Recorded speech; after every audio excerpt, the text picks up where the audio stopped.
السلام عليكم ورحمة الله. ازيكم يا حبايب قلبي، عاملين ايه؟ يا رب دايما تكونوا بخير. طبعا انتم مشرفيني ومنوريني في اي مكان واي وقت تشوفوا الفيديو. اهلا بيكم في مكان ان شاء الله دايما تلاقوا فيه كل مرة حاجة جديدة. النهاردة معانا طريقة عمل الحمام بطريقة يعني طعم زي طعم المطاعم بالظبط. وكمان الطريقة ولا أبسط من كده، حاجة بسيطة يعني مش تاخد منا وقت ولا مجهود ولا افتكاسات. أنا هنا معايا جوزين من الحمام ما شاء الله، يعني حجمهم اللهم بارك. شوفي الحجم، أنا فردها لك على ايديا هي يعني شوفي ما شاء الله الحمامية قد كف الإيد، وحجمها كده الصدر بتاعها ما شاء الله ملحم، ويعني حاجة اللهم بارك يعني.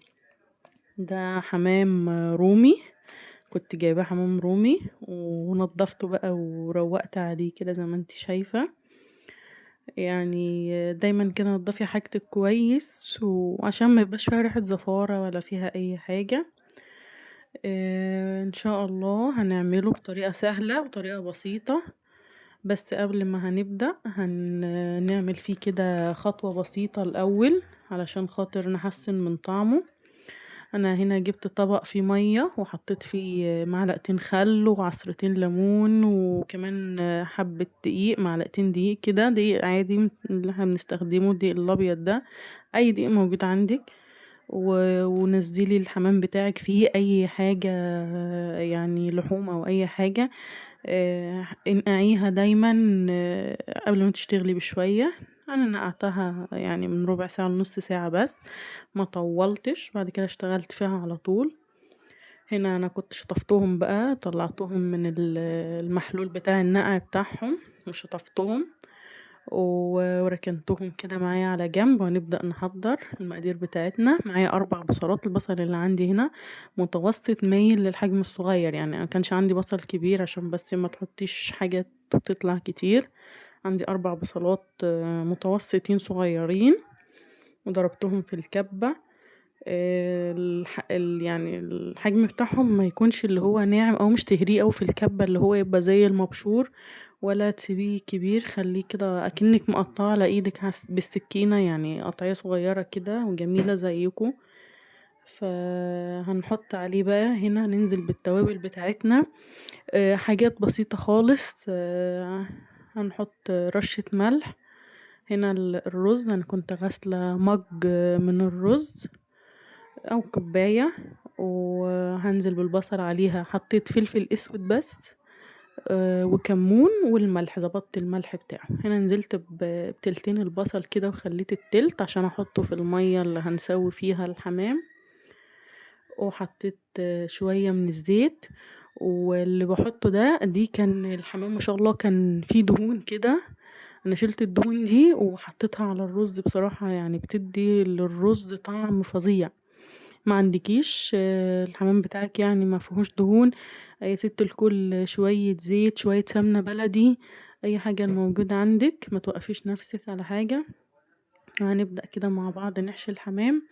بصي بقى، انا لا شوحت الرز ولا سويته نص تسواية ولا عملت فيه اي حاجة، وهتشوفيه دلوقتي في اخر الفيديو مفلفل ومستوي حاجة 100 فل و10، وجربيه بالطريقة دي وهتعرفي.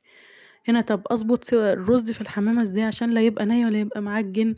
انا هنا بحشي الحمامة من جوه من بطنها، وبحط صبعيني فيها من الفتحة اللي احنا بنفتحها، يكون بين العظم بتاع صدر الحمامة وبين الرز الصبعين بتاعي داخلين جوا مرتاحين، لا هم واسعين ولا هم ضيقين الرز يبقى كتير، لا الصبعين يدخلوا بين العظم وبين الرز اللي محشي في بطن الحمامة، يدخلوا كده ويطلعوا، يدخلوا ويطلعوا، ما يبقاش الرز كتير ما اعرفش ادخل صبعي ولا يبقى فيه وسع ما بين العظمة والرز. ده الحشو المظبوط بتاع بطن الحمامة. وهنحشي التوريقة بتاعتها. هنا لازم نورق الحمام، نفصل الجلد عن اللحم كويس عشان نكبر كده حجم الحمامة ونحشيها، يعني ما شاء الله نستلذ بالطعم بتاعها. هنا انا حشيت اول واحدة ودي تاني واحدة بحشيها معاكم. وتيجي بقى تدبسيه من ورا، هتحطي رجل في المخرج بتاعه من ورا، والرجل التانية هتحطيها داخل الرجل الأولى. وهنبدأ بقى ايه نحشي كده ونظبط فيه، ونزلي الرز بين الجلد واللحم، يعني مش تسحميها، لأ. هنا كنت بوريكم ازاي تدبسي الحمامة. ظبطيها كده وافردي الجلد بتاع الرقبة كده بتاعتها وانتي بتحشي. افردي كده الجلد كويس عشان الرز ينفرد فيه، يدي معاكي الطول بتاع الحمامة اللي احنا نشوفها في المطاعم دي. الطول بتاعها تفردي كده وانتي بتحشي الرز. تفرديه كده في الحمامة، وتفردي الجلد بتاع الحمامة كويس كده يدي معاكي طول. شوفي ما شاء الله، يعني كفين ايديا جنب بعض. الحمامة كانت كبيرة، يعني الحمامة انا عندي وزن الحمامية الواحدة كان مع، يعني في حمام كان معدي نص كيلو. شوفي ما شاء الله بعد ما انحشى كله بقى عامل ازاي. هنا بقى هنبدأ بقى ايه نشوف هنسويه ازاي، وهنسويه بطريقة بسيطة خالص. هنا يعني بوريك الحمامية كانت عاملة ازاي، الجلد محشي ما بين محشي الرز ما بين الجلد واللحم، داخل ما بينه كويس قوي. هنا حلة على النار، وهنحط فيها باقي البصل اللي كنا سايبينه، كان عليه فلفل اسود وكمون. وهظبط الملح بتاع الشوربة. هو كده بس. انا في حتة بس انا كنت مفكرة ان الموبايل بيصور بس فصل. رجعت حطيت لها ورق لورا وحبهان مطحونين، حطيت لها نص معلقة شاي صغيرة، وظبطت الملح بتاعها. وهسيبها لما تغلي معايا، اديها تقليبة كده، دمجي الملح كويس والتوابل اللي حطيتيها والحاجة، قلبي الملح دوبيه كده كويس، وغطي عليها ست الكل وسيبيها لما تغلي معاكي.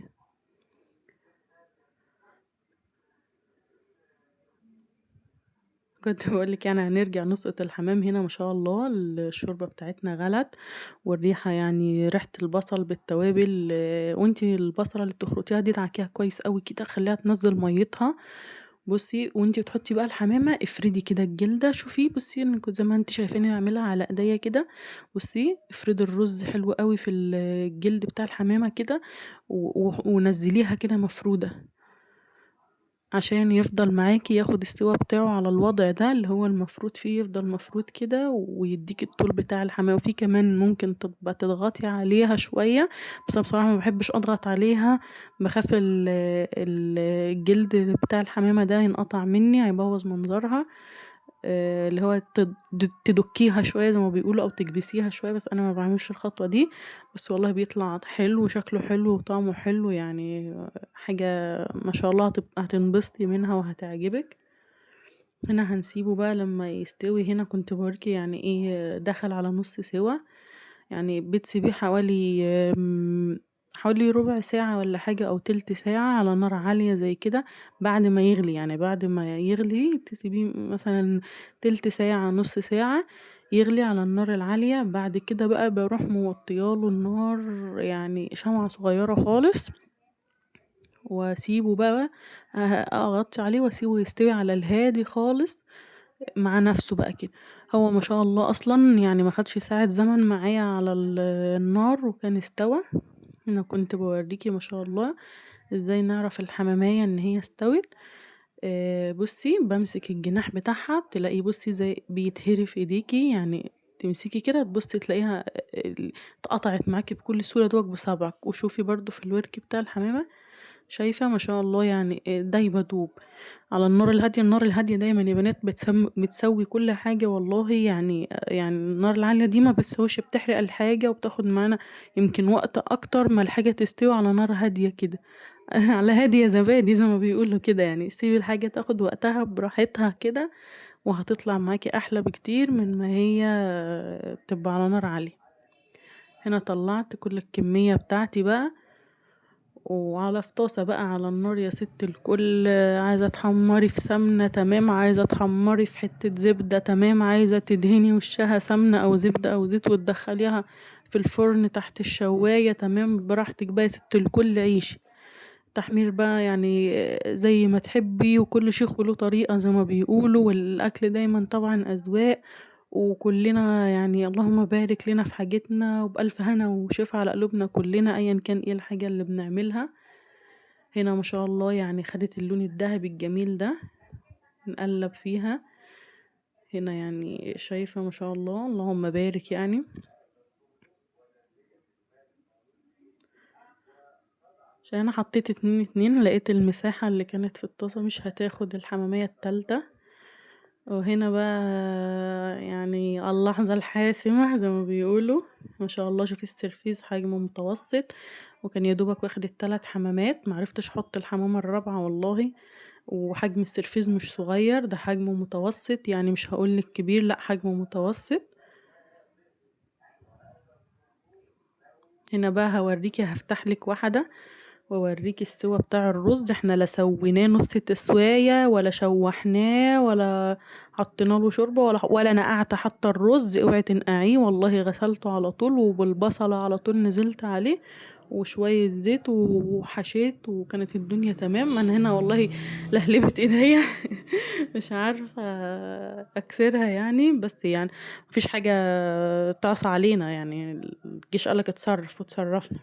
بصي ما شاء الله الرز بتاعها، يمكن الكاميرا البخار كان طالع كده في وش الكاميرا، ما عرفتش اوريكي تسويته مظبوطة، لكن لا هو مستوي ومفلفل.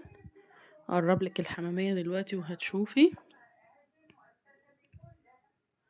بصي ما شاء الله، شايفة التسوية بتاعته، والله ما شاء الله اللحم بتاعه دايب دوب يعني، سوى الرز بتاعه. اهم حاجة بس وانتي بتحشيه ما تزغميش الحمامية رز، تدخلي صبعك كده وتخرجيه، يبقى ما بينهم الصبعين، يبقى ما بين العظم والرز هما الصبعين بس، تدخلي وتطلعي كده الصبعين مظبوطين. وبألف هنا وشفا على قلبك يا ست الكل. ولو عجبك الفيديو اعملي لي لايك، واعملي متابعة للقناة، واشتركي في زر الجرس عشان يوصلك مني كل جديد. ودايما يا رب كده في احسن حال، كلنا مع بعض. مع السلامة.